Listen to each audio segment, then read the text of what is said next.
You know that weird feeling when you find yourself avoiding something you know is good for you? It's a strange but superhuman experience.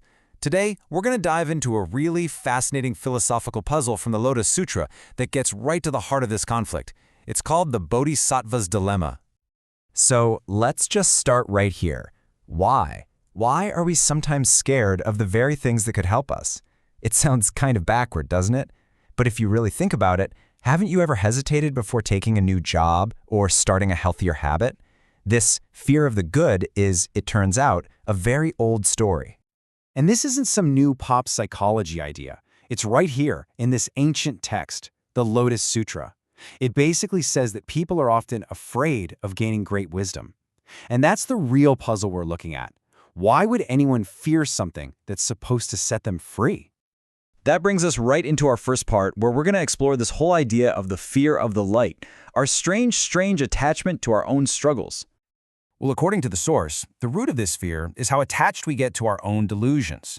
We get comfortable, almost cozy, in our current reality.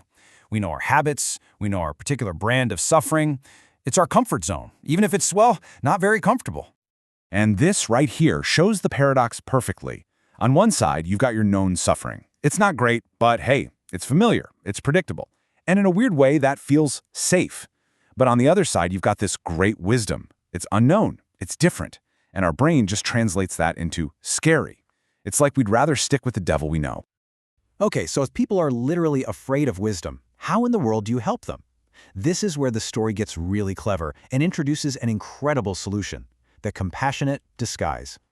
First, let's meet our hero, the Bodhisattva. So in this tradition, a Bodhisattva is basically an enlightened being whose whole mission, their entire purpose, comes from this powerful promise to help every other living being find their way out of suffering. So how do they pull this off? Well, it's not by force. Their main tool is something called skillful means. You can think of it as this master toolkit of amazing strategies, all designed to gently guide people toward wisdom in a way they can actually hear and accept. And the process looks something like this. First, the Bodhisattva totally gets it. They acknowledge the fear. They don't just dismiss it. Then, and this is the key part, they transform into a relatable form. In the text, it's called a Shravaka, basically a fellow seeker who seems to be struggling with the same stuff. And from there, they can teach from within that shared world, not from some untouchable enlightened pedestal. But like any brilliant plan, this one comes with a huge risk. This whole strategy creates a very real danger for the guide. And this right here is the core of the dilemma.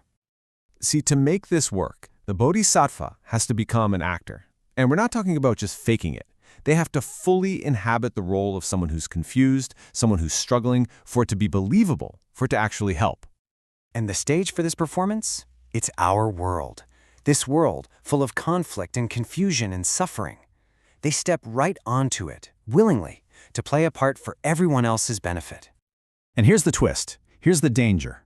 Just like a method actor can get so deep into a character that they start to lose themselves, the Bodhisattva runs the risk of getting lost.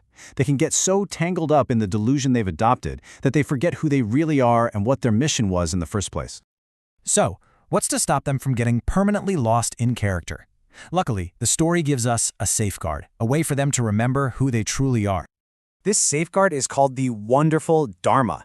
The best way to think about it is like the actor's script. It's this fundamental truth, this core teaching, that acts as an anchor, always reminding them of the bigger picture, even when they're deep in the weeds of the performance.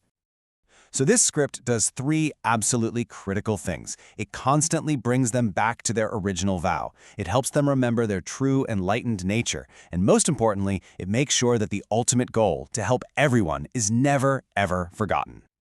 All right, let's tie this all together. What does this ancient story about actors and stages and secret scripts really mean for us today? What's the big takeaway here? So here's what we can pull from this. First, that real compassion isn't about lecturing from a high horse. It's about meeting people exactly where they are. Second, that the best teachers are often the ones who seem to be in the struggle with you, which also means we can find wisdom in really unexpected places. Even people who seem confused might be those actors trying to guide us. And finally, it's just this incredible reminder for all of us about how vital it is to have an anchor, a purpose, a vow that keeps us true to ourselves.